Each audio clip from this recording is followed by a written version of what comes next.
Kia ora, VIP whānau, ko Jane Cosio McLean toko ingoa, and I'm part of the VIP evaluation team, which is housed at Auckland University of Technology in Tamaki Makaurau, in the Center for Interdisciplinary Trauma Research. The purpose of this session is to give you a bit of background about the Delphi evaluation tool for the violence intervention program and include some of the mechanics of actually how to use the tool and work with the form. I just want to acknowledge the Ministry of Health for funding the evaluation component of the violence intervention program, and to acknowledge the many team members that have contributed to the evaluation, including yourselves across the district health boards. So a big shout out to everybody for supporting evaluation to learn and to make improvements in the mahi that we have.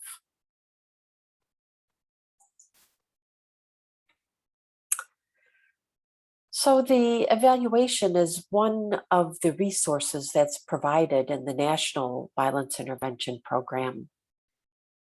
And today, the Delphi sits within that evaluation component of monitoring, evaluation, and quality improvement. The Delphi tool in particular addresses the issue of the inputs that go into the program. So we know that for best practice to happen at the bedside, there must be support from the organization. So there's a responsibility of an organization to provide an environment where best practice can happen and the service can be delivered. The right thing to do is the easiest thing to do. So what are the inputs that are necessary to support best practice? The infrastructure, therefore, is quite important part of evaluation, but it's not sufficient in and of itself. But the Delphi tool particularly looks at the infrastructure to support best practice. And with VIP, using a health systems approach, we recognize that there are many components of the system that are important to have in place to support best practice. Thus, the Delphi tool. So an effective violence intervention program depends upon the health system to provide that supportive infrastructure and that institutional environment. The Delphi tool we've been using here in New Zealand in the violence intervention program since 2004. And the initial tool that was used was adapted from the US. And the initial tool in the US was just for partner abuse. So we generated a child abuse and neglect and a modified partner abuse tool to use to audit district health boards beginning in 2004. This slide shows the change in scores over time. So you can see from 2004, the first use of the Delphi tool, the median point or the median score was under 40. So we began at a very early stage with not a lot of infrastructure. And you can see over time that slowly, with the addition of resources, that score of infrastructure progressed.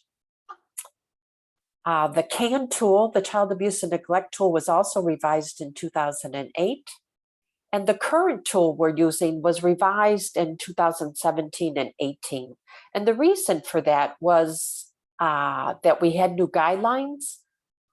We knew that our understanding of a health system response to violence against women and children had advanced since 2004.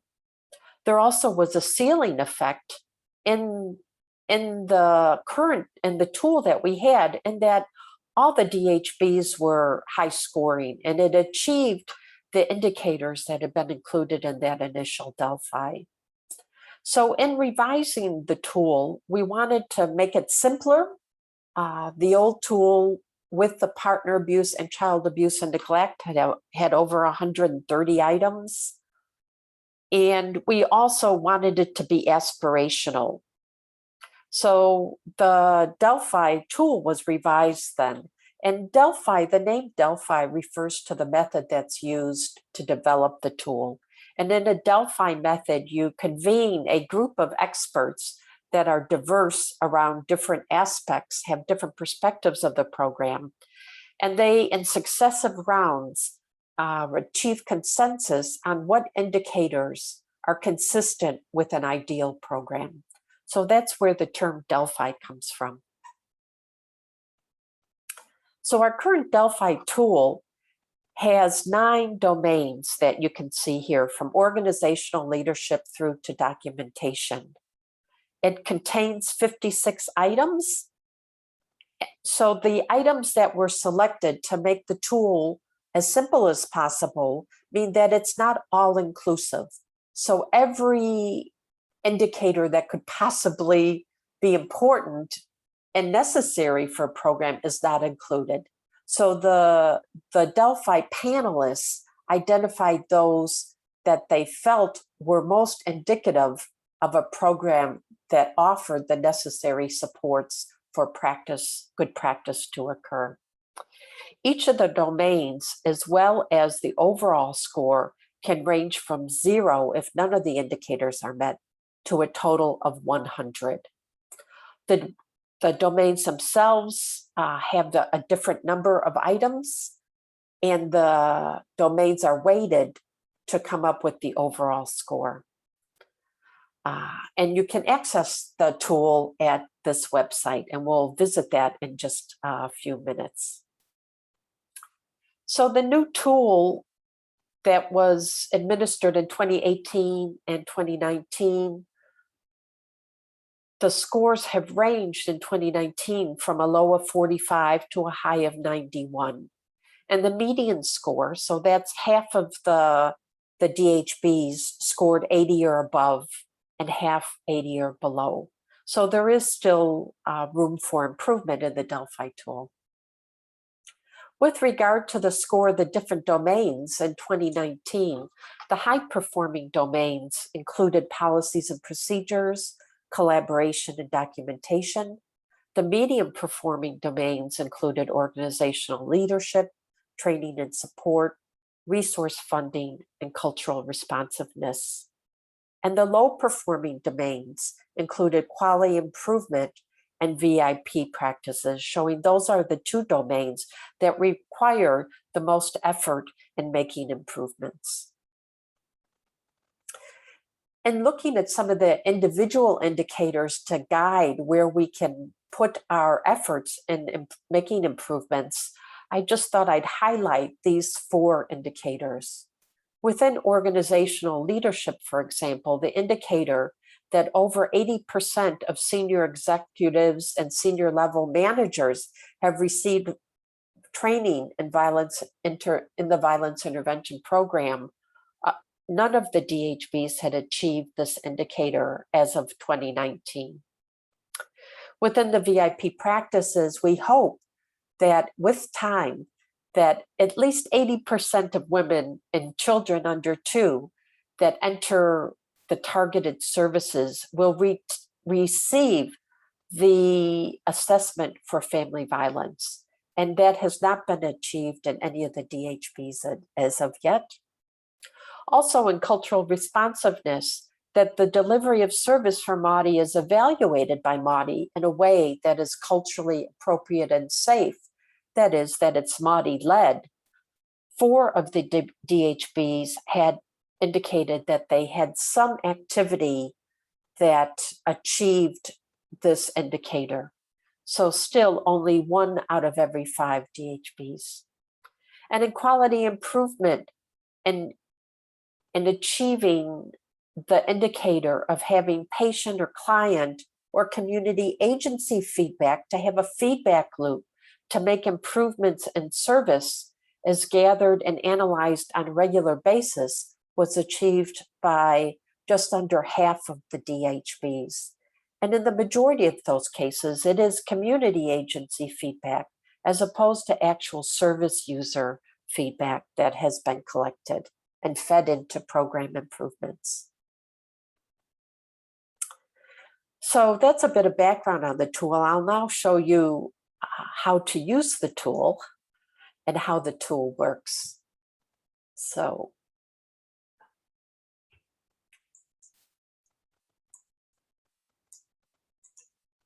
just taking a minute here to open the tool.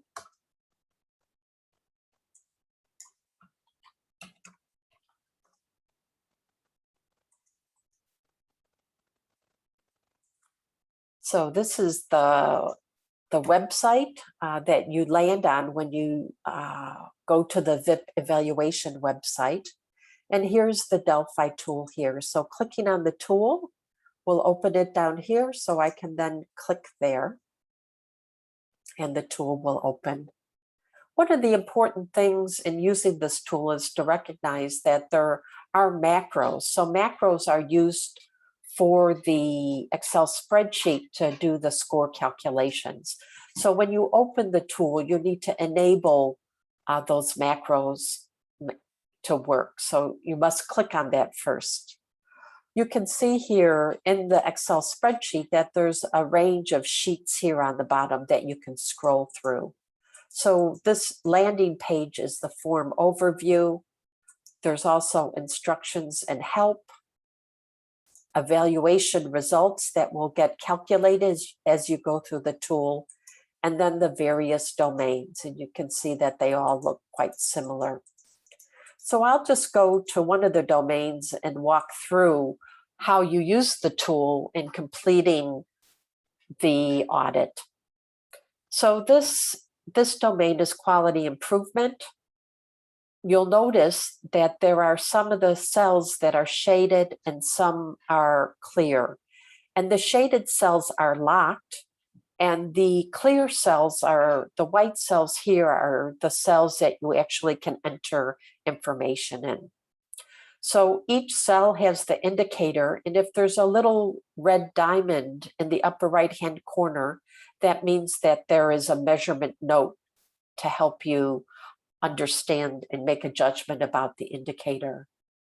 So for example, if we go to indicator 8 within quality improvement, the indicator reads, a MAUDI quality framework such as Fano Aura is used by DHB leadership to evaluate whether services are effective for MAUDI. And the measurement note says that this could be evidenced through an audit by the MAUDI health unit, interviews or focus groups with MAUDI patients. And this indicator ideally is completed in consultation with the MAUDI health unit and the VIP sponsor.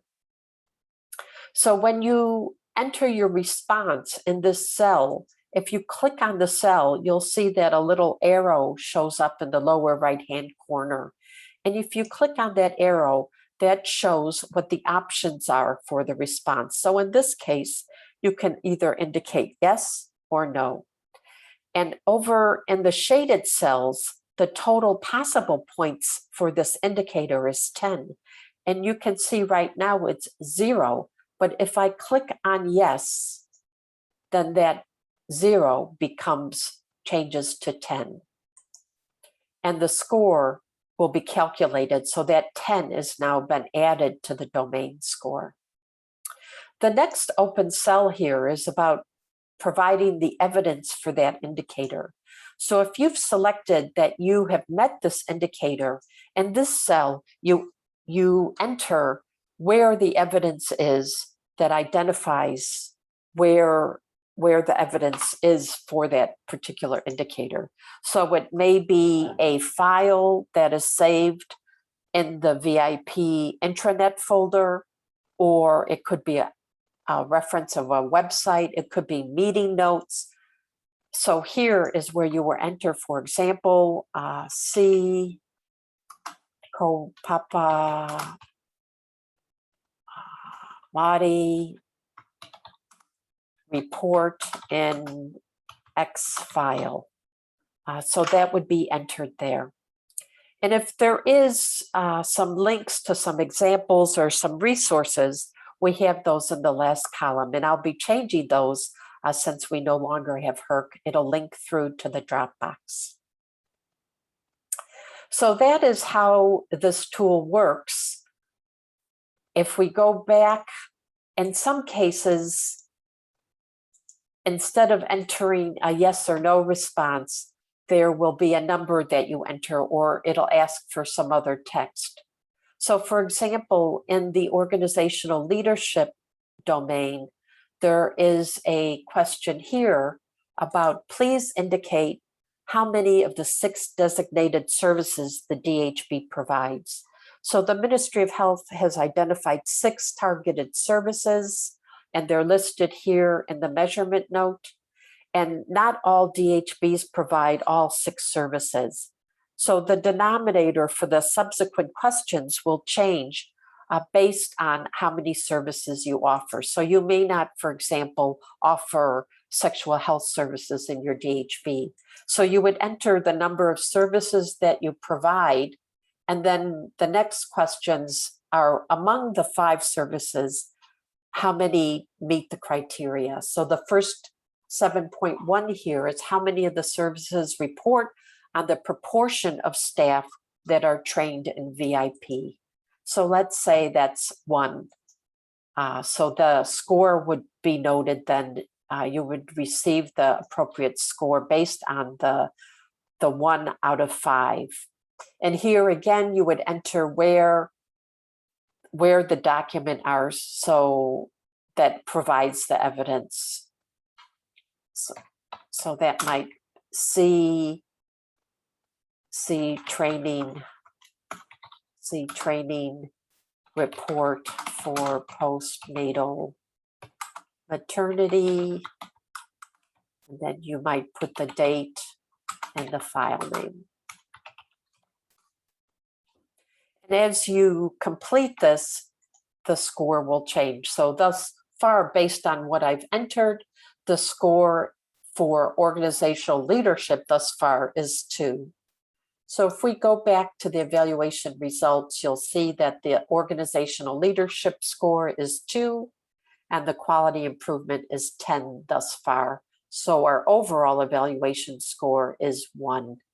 And if I just tick on go back to organizational leadership and tick a few more, either yes or no, you can see that score will change and the evaluation results will change accordingly. So that's a bit of how this tool works, because one of the things that we've heard from coordinators is that they'd like to be able to enter a link to an actual Word file in the evidence column. And right now, because of the locked nature of this Excel spreadsheet, you're unable to do that. So I have created a new file that includes the measurement notes, and it has a column that is unlocked, and you can indeed enter links to documents in this document if that's what you'd like to do. So that's a bit about how the form works and how you can navigate across the different sheets of the Excel spreadsheet. So I'm going to go back now to the slides. So the first thing you should do when you open up the file is to save it with a new file name. And many DHBs, what they'll do is they'll find the Delphi tool from the last time that the data was entered. So you may open up your 2020 or your 2019 file and rename it. So you might include your DHB name, that it's the VIP Delphi, and the year that you're doing the evaluation for. You then, as a reminder, you need to enable the macros. You're able to fill in the non-shaded cells, You click in the response cell to see the arrow for the options, and you select your response. And then sometimes you may be asked to enter a number, and the points will be generated automatically. So that's a bit about how you actually use the Excel spreadsheet. And I think just as a reminder, what's important is the Delphi, as you go through this, the purpose is to actually learn about the inputs that you have in your DHB. So you need to share the information, and you need to think about what it means. Where are the areas that you need to set priorities and come up with actions to actually make improvements? So in interpreting the results of the Delphi tool, it's important to meet with your team and to determine priorities, set actions, identify responsibilities, and make a timeline for improvements. So thank you very much for your time. Please feel free to get in touch with any of us, and our email addresses are here. And thank you for your time. Kia ora.